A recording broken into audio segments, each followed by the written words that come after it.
and welcome to Run Fast, Lift Heavy. Today I'm joined by PT and online coach Lizzie Wright. Lizzie, how are you? I'm very good, thank you, and thank you so much for having me on. Yeah, no problem. So to get started, I've got a few warm-up questions for Oh, you. okay, yeah. So the first one is, do you prefer running fast or lifting heavy? Oh God, that is okay. That's a big one. Can I say both? Yeah, you can. I can, thank you. Yeah, running fast. I mean, that was kind of a big part and a huge part of where I started my fitness kind of journey. Like I've always been in sports from like whenever I could. Yeah. Um, but running fast was my thing. In my teens from like the age of 11 to 18. Sprinting was my jam. I absolutely loved it. Like beating the boys, beating everyone on the track. Like I just loved it because I knew I could run. Yeah, If I was ever in trouble, all I thought was I can run fast. It's fine. So yeah, running fast is like a whole exhilaration and kind of adrenaline that you just get like yeah in your body, and I love all that stuff. But then obviously later in life, like really the benefits of strength training um is huge, and like actually what I can do with my body when it comes to strength is like even more but is even better. Like yeah. sprinting, I haven't done it for a while, but I'd love to see where I'm at. But I don't want to I don't want to pull any hamstrings or anything going back a little later down the line. But yeah, in answer to your question, both of them, they both give me amazing thrills in so many different ways, but also kind of the top end of what my body can do, and how freaking awesome our bodies are. Yeah, great answer. So next question, if you were going to design a birthday WOD with your 4 favorite movements, which movements would feature and why? Oh my god. um Good question. Normally, I wouldn't even do a birthday one. I'll go on a hike. So I'll throw that one to you. Favorite exercises would include deadlifts, squats, getting in some hill sprints, basically choosing the things that I love doing, that I know I can beat everyone else on. So Yeah. there'll be some of those things when it's more of like those higher reps, and kind of those endurance bits in like an AMRAP or something. So yeah, that's only three, but I can't really think of anything off the top of my head. Basically, I'll go for a hike or I'll do something Maybe a else nice instead. maybe a nice rest period in Yeah, there. yeah, whole load of rest period. Watch everyone else suffer. That's fine. Yeah, for sure. Okay, next question, sweet or savory breakfast? Savory. Yeah, for sure. I'll have the sweet. I'll have the pancakes when I want them, but Yeah, definitely savory. Eggs, avo, toast every time. yeah. I would agree, but I need to have something sweet afterwards. More After habit. your breakfast, yeah. Yeah, for No, sure. my yeah, sweet definitely in my day, but I'd rather have it. Yeah, normally it's my cocoa pops and a shake post workout is kind of where I Yeah, get that in there. cool. And then final question, would you rather be in the mountains or on the coast? Both, but most of the time I love is the mountains that give me kind of like that kick for life. That kind of they give me all the challenges. They can give me the great weather. They can give me the bad weather. But mountains for me, as you know, if you've been following my journey, is mountains are a huge part of me, and they get me excited for life. And they just get me going. I love them. Yeah, so you've just been to the lakes, haven't you, recently? Yeah, just came back from the lakes, did about 3 days there. So just did Scarfell Pike and a few other smaller little hikes. But I might be there this week next what is it? What day are we on? I'm hoping be there this weekend, and then in a couple of weeks' time just to really get myself out there. And I don't know if we call them are they mountains in the UK? I think If they're lower than 1,000 yeah. 1,000 meters, I don't know. But lots Yeah. of hill and hiking, yeah, for sure. Oh, wicked. So the first thing I want to talk to you about is just simply how you got into becoming a PT. Um, Mhm. 'Cause I know briefly that you became a PT after working at a gym initially, if I'm not wrong, Mhm. Yeah, yeah. and you were Yeah. doing something not related to fitness at the gym. So if you could explain that journey. Yeah, of course. Well, I guess it all really started with obviously just when I spoke before, my journey in fitness has always been there. Mhm. I've always had the passion, no matter what it is. Obviously, big thing was I was a track girl when I was in my teens. And for me, when I was going to uni, it kind of like I didn't see that as a career because I was like, am I either going to be an athlete and I'm going to take this like forwards and try and go for the Olympics, etc., etc., or am I going to go into something another career where I can build up a ladder? So I kind of fell into that kind of mindset of, okay, now I need to go into the ladder and I need to go do this and this for my career. Whereas I moved to Singapore when I was 23. So degree is in fashion marketing and branding. Marketing and branding comes in handy now with my own business. Yeah. The fashion, I mean, whatever. I don't follow it the way my friends have followed through in their amazing careers. But when I came to Singapore, I needed a visa. I needed to stay. I needed something to kind of keep me there. So it was kind of going into jobs that could help align with where I wanted to kind of go and be within that marketing space and realm. So all of those kind of came with chances. Like moved to Singapore at 23 with no job, with my boyfriend at the time. Went into two jobs that I literally did not like at all. They're in finance and insurance, and anyone doing it, obviously, like, you either enjoy it or you don't. Not my jam. Like, finance is definitely not my jam. Insurance, definitely even not.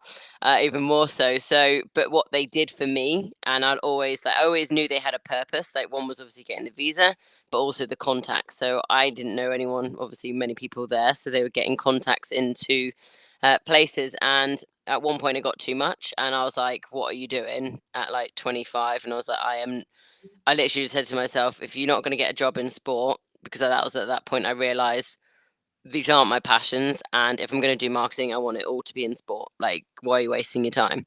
Um, so that's when I literally said to myself, okay, you're going to quit this job. And obviously in Singapore, you need a visa to stay.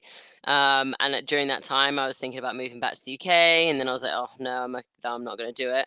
But in that time, I was applying for jobs and worked at companies and events, sports events, to get more experience. So from that moment, I just said, you're not allowed to get a job.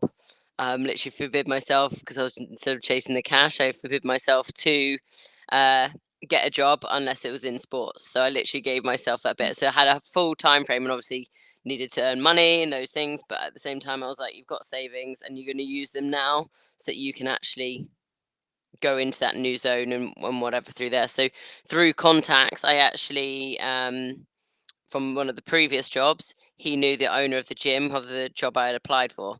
So bringing in where contacts just make everything kind of happen.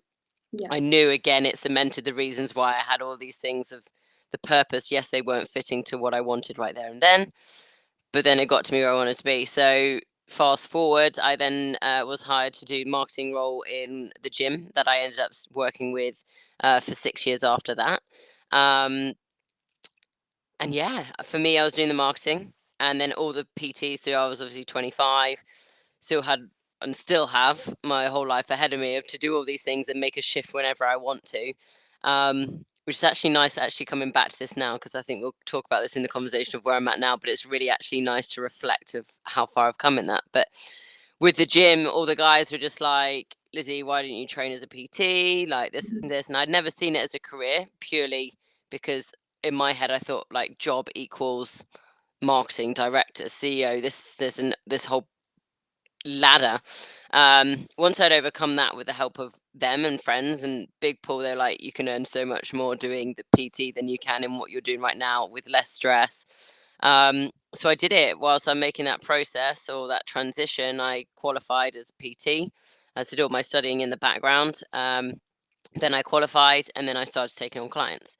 So that was the kind of the transition into that role, as such. And I stayed in the PT role for for next 6 years, Yeah. and I'll never look back. Like, it was the best transition, the best decision like I've ever done, like, in my life, and it gave me the most amount of purpose I've ever felt. And knowing that I can have that impact every single day on humans and how they live, how they choose, how they interact, how they learn to live with themselves, and how they transform and how they thrive. And it's such a, like, when you think about some of these things, it's like so many people hesitate for so long in their life not to make that transition.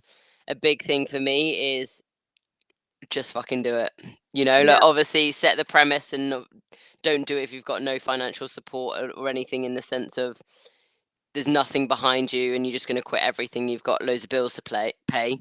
Make sure you're making and setting those, like, I had a lot of plans in place of what that started to look like, and then the rest I just followed the energy, I followed the flow, and I followed what actually drove me every single day, and that was to coach people, and it still is now.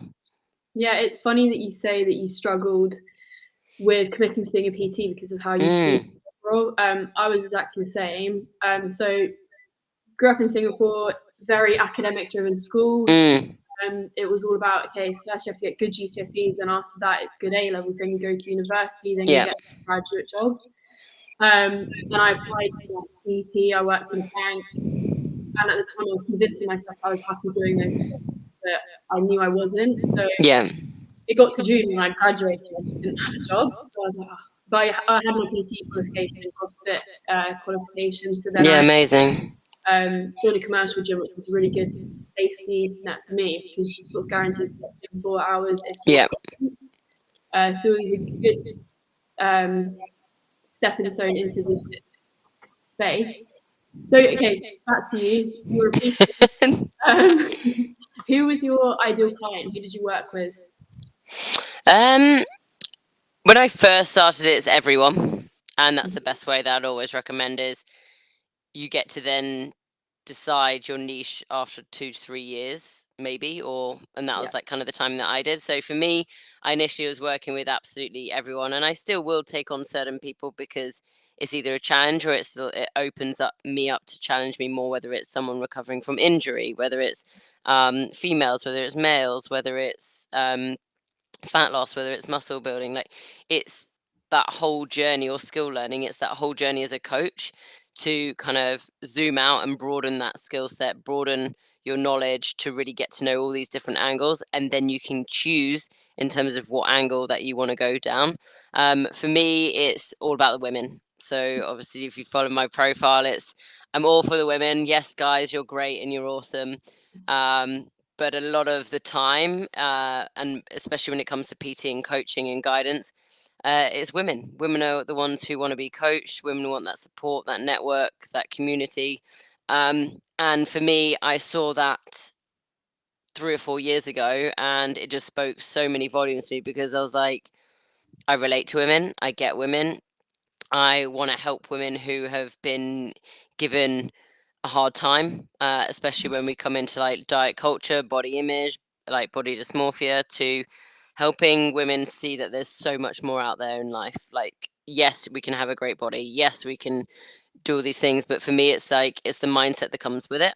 So building that strength, that resilience in the mind, but then also, again, for overcoming hurdles in life and making them the strongest they can ever be based on their terms. So whatever I want for someone, that's when I can give you anything that you want, and I'll give you all the cues, the skills, and the knowledge. But for me, again, it's in that importance of understanding I am coach and I'm here to help you on your journey and rediscovering and reclaiming yourself. So that's a big strong point for me on there is, yeah, coaching women to be, and teenagers are big, especially in Singapore. I was teaching and coaching a lot of teenagers. It's helping that next generation. So helping us uncover all those things that are kind of holding women back as such, but helping them really rediscover and reclaim a new sense of self. Yeah, great. I mean, I started working with mainly women, and now I don't have Mm, male clients. yeah. And I think part of it, and part of why I love it, is I do a lot of strength training with women, and Mm-hmm. traditionally we're told that bulk is bad, and that if you Mm, deadlift, you're going to get absolutely massive. And unfortunately, that's not the reality. yeah. Um, but yeah, I think it's great. So you then PT'd in Singapore. You also did boot camps, if I'm not wrong. Mm-hmm. Yep. Um, was boot camp just to supplement your income, or like you enjoyed it? No, I absolutely loved it. I love big team energy, big community energy. I love having 20, 30 people in a class and just being able to obviously manage them, but also I had different styles of classes. So I'd have more of an elite class, and then I'd have a female only, women's only one. And that, for me, like, I love seeing people like challenge themselves on a Saturday in a big group, but also I would have my female only ones. And for me, for that, it wasn't, I'd always have, most of them would be like around the end of the week. So they weren't there to kill off the clients. So like, I think boot camps can get a bad rep. For me, it was a re-education process. It was being able to get a lot more women together, make new friends, help them make new friends, because I had a lot of either online clients or private clients with like PT. So it was more of an audience, and it was more of a connection way to get everyone together, make new friends, because I'm like, you've just told me this story, you told me this story, you guys need to talk, go for a coffee, and like then they've got new kind of people to help them on that journey as well. So it's kind of creating that whole model where everyone can come together. So yeah, so boot camps can have a bad rep, especially if people aren't being watched and formed, because and that's a big thing for me is form and technique. Like I will call you out until the sun goes. Like I will not let you get away with it because I know you can do better. Like just Mhm. because someone else is running faster than you and just going ahead and finishing their reps doesn't mean they're any better. Like if they're skipping their depth in their squat, what's the point? You Yeah. know, so it's again just I use boot camps to add on, as a way of educating and getting access to more people, because obviously Mhm. PT, again, like you said, limited in numbers. Boot camps, it can open up and it can start reaching more people, to help you on that basis as well. Yeah, great. So you're now you've made the transition to becoming an online coach. Mm. Two questions. Firstly, why did you want to become an online coach? Secondly, why did you choose to leave Singapore and move to the UK? And third question, how are you doing with the other? How what? How Wait. are you sorry. Let's go to the first one. Let's go to the first one. So what's the first one? First question is why Yeah. did you want to move your business from in person to online coaching? Okay. So one, very transparent of where I'm at now. I've Mhm. now moved into a different space and thinking and what I want to do. So Okay. this is a reminder to everyone that your path will change as you grow. So you'll make decisions. You can try and dip your foot in, dip your toe in, see what works. If things aren't flying, then you can start making amendments to it. So for me, Singapore was the growth of me as a from girl to woman, from or a young woman to not an old woman, I'm still young, but to someone who's grown in her journey, who's grown in herself, who's built this amazing contacts network, but also I really know who I am. And for me, for Singapore, it got very comfortable. I just knew what I needed to do and how I could do it. So for me in the transition, it was I had a vision with online. So I had a vision that I could reach more people, and the vision is still there. So I want to be able to be global. I want to be able to reach more people beyond Singapore to beyond Asia and Europe. And for me to actually really just challenge that and test that, again, it was a case of moving my environment and my circumstances to see exactly what it was that I wanted. So I had this vision, I had this idea, and left in December. This is about 4 months on now. Is I really didn't actually have much more than a plan than to go online. Like, and it sounds really when I say it, and it's been the work I've been doing the last 4 months. Is I had a plan, I had, and I still have a good base of clients. So I left with a good number of clients and those who supported me, but also those who wanted to grow with me. So I still have that online base, and it's a very much a wake up call because I was doing online and PT and they both work really well together. So I could still kind of reach more people online, but also I could get that in person. And things that I've realized on this journey the last 4 months is I miss working with people. I'm a real people person and I really relish off people. I learn a lot online, like I've learned so much. But I also in person I get to see people, I get to see their behaviors, I get to see their eye contact, I get to see how they move it like next level. And I always think that's a forever learning process and I absolutely love that. So coming away for online is obviously one was to reach as many people as possible over a growth period, over a number of years. For me now, realizations are I want to get some sort of in person coaching back in place, Mhm. because I absolutely miss it. And I talk to people in the in the commercial gyms and help them with their form because I literally miss it so much. I'm like, can I just help you? Like, is that okay?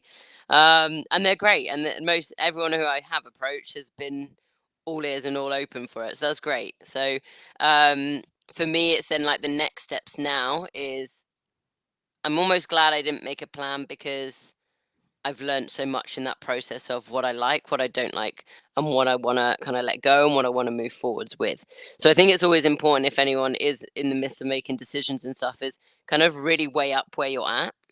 What do you actually and really want? Do you know the realities of what you're asking for? Because the change up in my life has been and gone from absolute discipline and knowing what hour and where I am every hour of the day to absolute freestyle. And that is such a challenge and a change in itself from me. I'm so regimented discipline, but I've been going in these ways where I'm like, I don't even recognize myself. Like, what is going on? So it's trying to then realize what you're asking for, because online is such transient and so different, and it's lonely. It can be very lonely. Like, the way I connect is through my clients, and that's great. And I have, obviously, I love what I do, and that I can still keep that. And I'm building on that basis, but it's also just knowing the transition of what you're going through. So I've had to learn a lot, and learn a lot about myself, and learn a lot of patience during the process, but also from, like, literally yesterday, I've turned a leaf, I've turned a corner, and I hired a business coach Great. who's literally helping me in those directions, because I'm great at doing things on my own, and I've done it this far pretty much by myself. But now it's like, okay, if you want to turn it up, I'm going to have to get someone on board to help take me to that next level. So I'm still, like, in a transition, figuring out phase. But it's getting clearer. So there's visions of potential Singapore again. There's potential visions of in person in the UK. I'm trying to connect with brands. I'm trying to connect with new networks. So I'll be going to Manchester this weekend. I'm going to go to London. So I'm really just going to dip my toe in those environments and see, is UK somewhere I want to be? Or is it somewhere in Asia where I can bring back all the ideas from the Europe to Asia? So it's, again, just figuring out all of those things. And it's a journey. Like, we're all Mhm. on this discovery of self, and I think it's a continuous cycle. And especially as a coach, you have to be willing and open to learn these things, and open to feedback. But I also believe truly is having that other coach to help support you and get your goals bigger than you are. Because Yeah, that's, like, you can only, like, come into this kind of your own world, and then you need someone to just call your bullshit and just say, no, you need to do this way, you need to go like this. And yeah. so that's where I'm at with that part. Well, I mean, it's if you want to go fast, go alone. If you want to go far, go together. Yeah. Um, Yeah, so, yeah, exactly. in terms of your online coaching, Yep. are you just doing fully personalized on a platform like True Coach, or are you also providing a generic program that anyone could subscribe to, and everyone does the same workouts each week? Each month? Yeah, so a big thing for me is personalization. So, and again, it's still figuring out now, and I'm getting clearer and clearer as the days go on in terms of the next level. So, obviously, where I'm at now is what has been working with me for the last couple of years for the online coaching. But now I'm in ready a new stage to really, like, develop the different angles and approaches. So, for me, where I'm at right now, I'm fully invested in the personal side and bespoke side, because for me, anyone can buy a program. Anyone can just go onto a program and execute a program. For me, it's not enough. And the reason why is, again, someone always wants to follow a nutrition plan. Like, can you write out all my meals, what I need to do, measure it out, everything, everything. With that, in essence, like, they're not learning it. All they're learning is to follow a program and learn that something works because they stuck at it for 3 months, or it didn't work because I only stuck at it for a week. Mhm. For me, again, with my women that I coach, is paramount that we have a very individual. I can't get the word out. Individual. No, I can't get it out. Individual approach. I was trying to make a bigger word than that was. An individual approach, and for me, it's beyond just the physical. So many people and so many women who I work with are so great at life and doing so many other things, but also they do so much of that they forget to work with themselves. They forget to put themselves first when they set boundaries, when they set with their mindset. So for me, when it comes to coaching, it's not only the strength training is a huge element of it, because I fully believe that helps every woman get in control of how to move their body, how to understand the mechanics of everything, how to prevent injury, but also not just the physical of what the aesthetic can give to you in terms of body composition, but I can do a push up, I can do a pull up, I can do these things, I can run a marathon tomorrow if I wanted to, or I'm going to go climb this mountain and do XYZ. And I think the empowerment that comes from it, and working one on one with clients, is I go through that whole journey. And for me, the goal is to be, I'm the last person you need to see.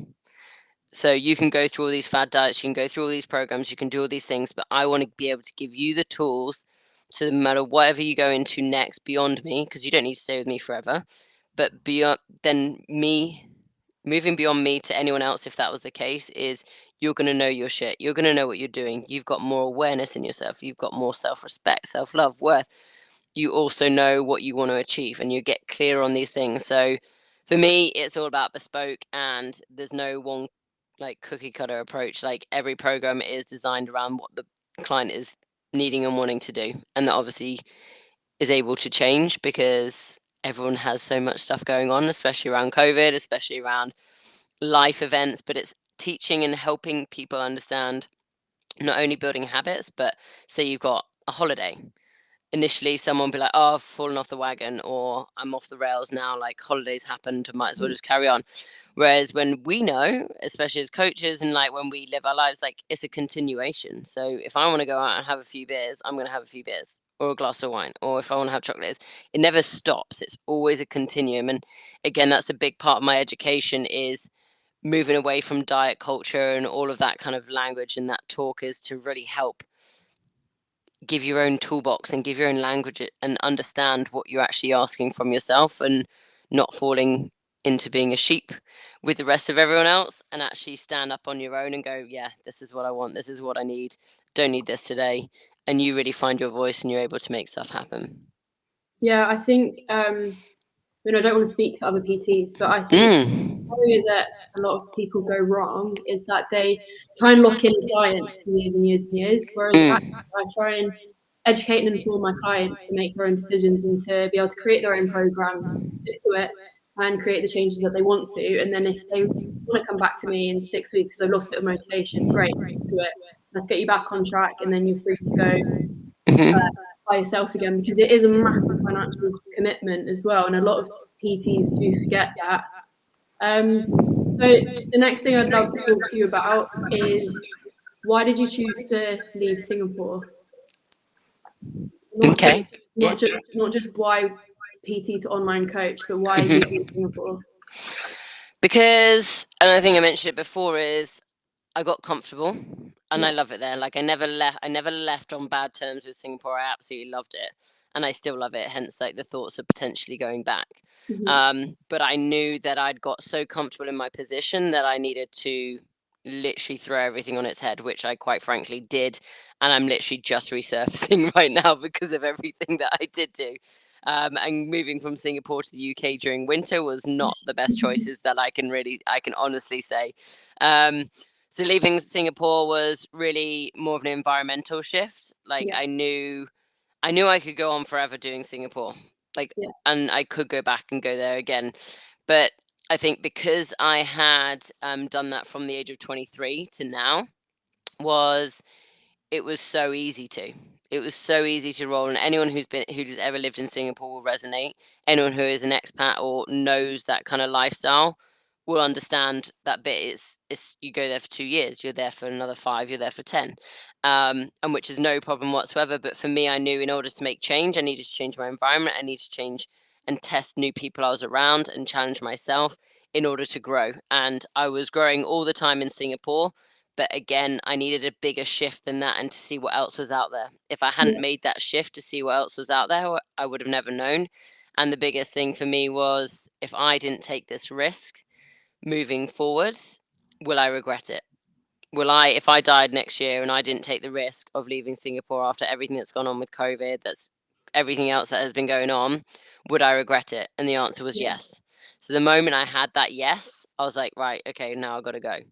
Yeah, Um, that's why I wanted to touch on the way yeah. that the Singapore government handled the lockdowns and Mm. expats being unable to leave and return Yeah. to Singapore. I mean, my mum and dad were separated for a very long time, and I mean, I Yeah. know many expats are leaving, and it's a shame that that's the way it's gone. But also, Mm. equally, people need to see their family. Yeah, no, definitely. And it's like it forces your hand as well. Yeah. So sometimes like and I could have been another couple of years exactly where I was, which was Hmm. totally fine. I would have grown still within that realm. But I had a big pull to be back with my family. Grandparents are getting older. Sisters just had a baby. So now I've actually for the last couple of months been around my nephew. Yeah. Um, and it's an experience I wouldn't have had. And also travel Europe. Like I've literally Yeah. been away to Iceland, Spain, and Germany so far, and I'm planning my next trips because I haven't done Europe for so long, and I forgot I have done it, but a long time, like Singapore was always the focus of Asia and other travel Yeah. there. So it just basically was there to open up my eyes. And if I didn't make a shift in changing environment, I might remain the same in the same environment and always hoping, wishing, wondering, all of those things. And I wanted to cut the wonder out, face fear head on, face like any struggles or anything that I might kind of resist me on in making such a decision. But the main Mhm. thing I was like book a flight, figure out the rest. Yeah. And that You was tou it. you touched on routine and how you had a Yeah. very regimented routine in Singapore. How Mm, has that changed since being in the UK and not having a physical job where you have to mm. be working 9 to 5? I can imagine that being tough and a big shift. Oh yeah, yeah. So obviously coming back, and I mean everything was on point. I'd spent like the last 8 years building up to like building that routine to the point where I was up at 5. I'd study for half an hour. I'd go cycle into work. I'd do 3 or 4 hours. I'd have a breakfast and I'd do my online work. Then I'd go work for 3 or 4 hours.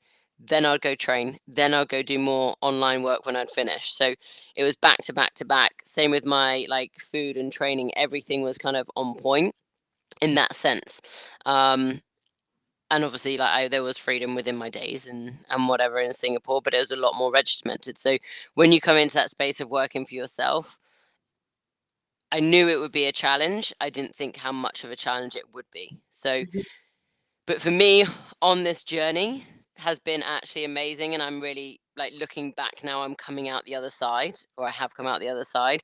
It's cool to see the change and the challenges because what I've been experiencing is like change or similar changes that my clients have.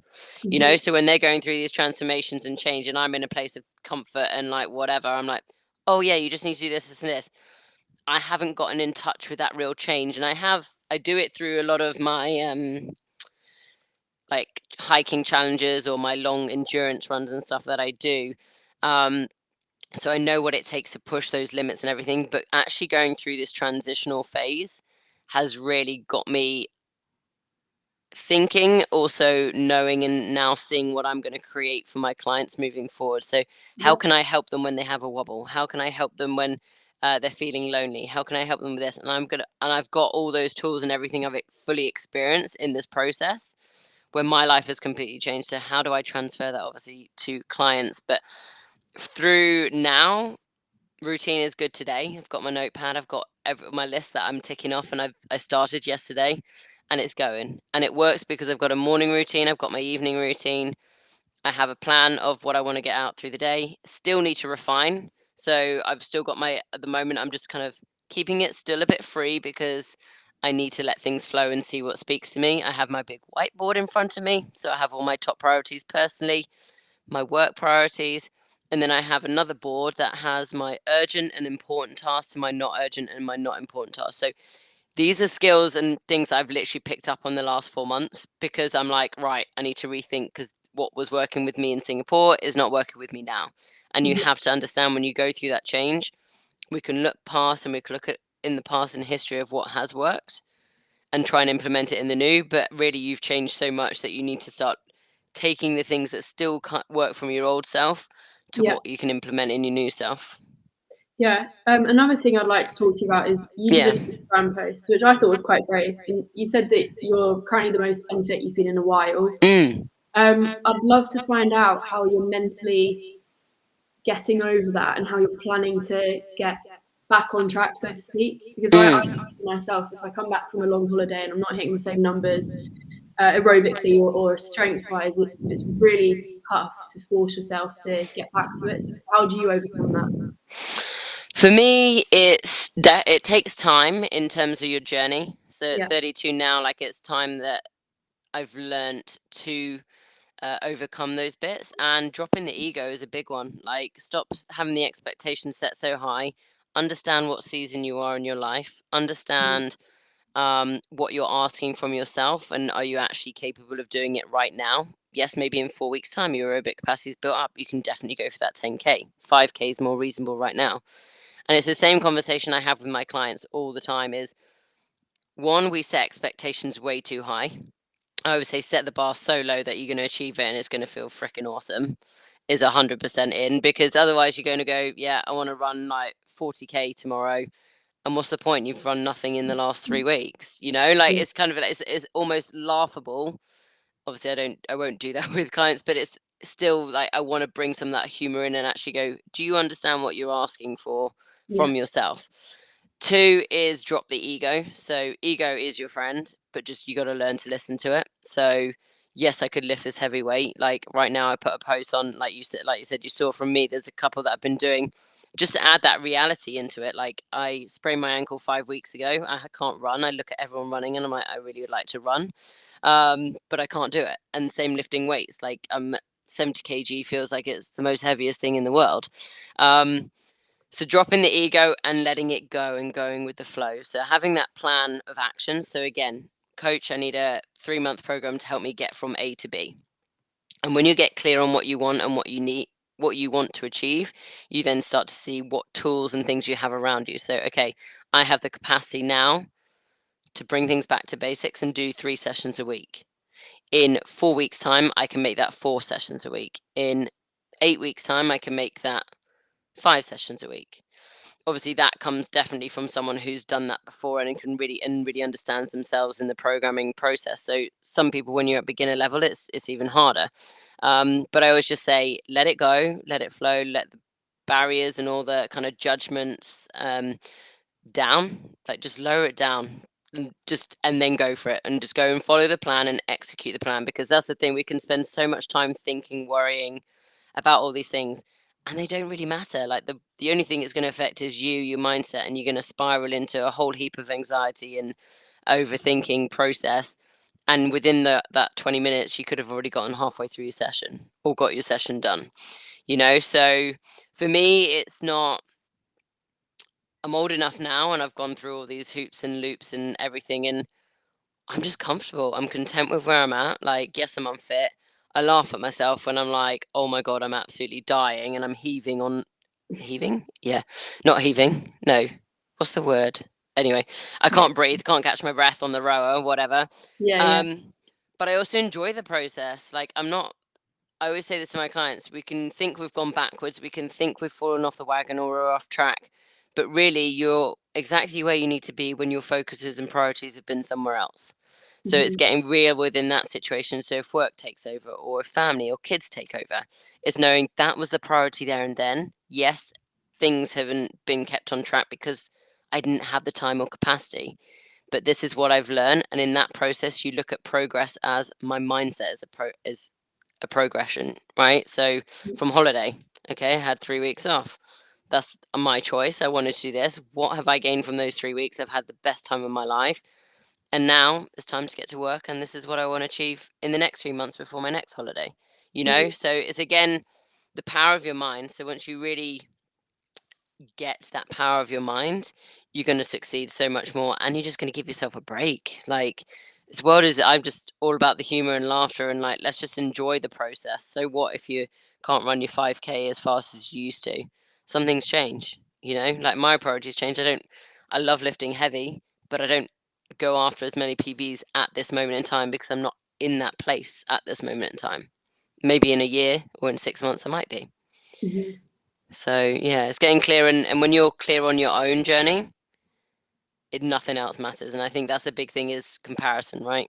Some Yeah. people come in and don't get me wrong, I did that when I first got here. I was like, oh my God, these UK people are well on it, and they're all hitting all these PBs, and look at me, like I'm having beer and this, which is nothing wrong with it, but I am literally out. I'm drinking more than I ever have. My diet is all over the place. The discipline's all out of whack, and I kicked myself for it. Like, I really beat myself up at points. Then I was just like, and then at one point I just went, "Fuck it, do what you need to do right now. You'll come back even stronger from it." Yeah. Yeah, exactly. Final question is, Yeah. if you're someone who's always looking to improve themselves and do better, has that Mm. been the case? And if not, what do you think triggered that? So if I always been the way I've been? Well, have you always been looking to improve yourself? Have you always Yeah. been digging deeper into different resources, podcasts, self-development? Yeah. So I guess different parts of my life, and when you look back, is different parts of my life were I've always been into sport.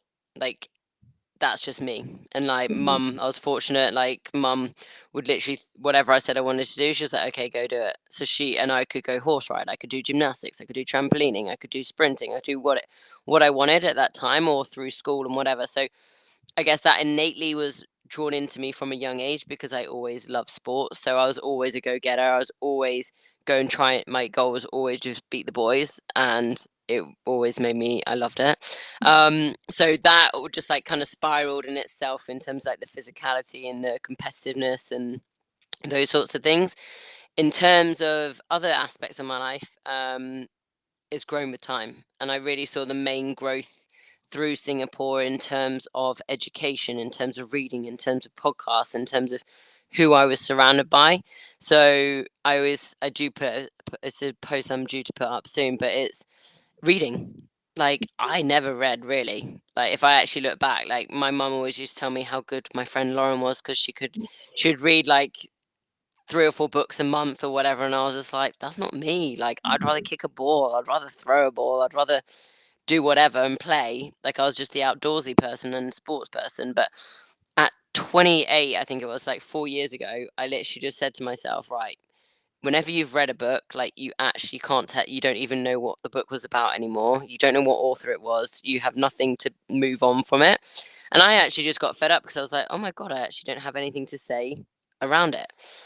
So for me, I started with I'm going to read one book a month for the next year, and I Mhm. did it. And I literally read 12 books in a year. I changed the path because sometimes some books took me 6 weeks. So then I'd pick a really small book that could only take me 2 weeks. So I changed the rules, but it still fitted into the brief, you know? Yeah. So, and then over literally, I'd say in the last like 5 years, and especially since the reading came into play, what I consume is like oh my god, lockdown, I must have spent like thousands of dollars just on books. Like I'm not even kidding. Like I'm looking at my bookshelf now and I was adamant to bring it all back with me because I was like, this just is a whole bigger part of me. But Mhm. yeah, books, podcasts, and it's again something that's helping me back on this journey that I'm on is what I'm consuming is what I'm becoming. Yeah. So all the information I'm taking in, all the new different perspectives, all the different bits that align with me in my life and where I'm at is so helpful. And I've been doing it, I've been teasing it this year, but and the books have been a theme and I've kept that. But I'll always like literally, you caught me at the right time in terms of yesterday and today on Sunday, the routine has properly come in swing. I've nearly finished a book in a couple of days, and that just means like I'm on my routine of reading in before bed, reading in the morning. I read on my breaks at the moment. So if I have a little break, I just go sit on my bed or sit downstairs and read my book. I then start my morning with a podcast now.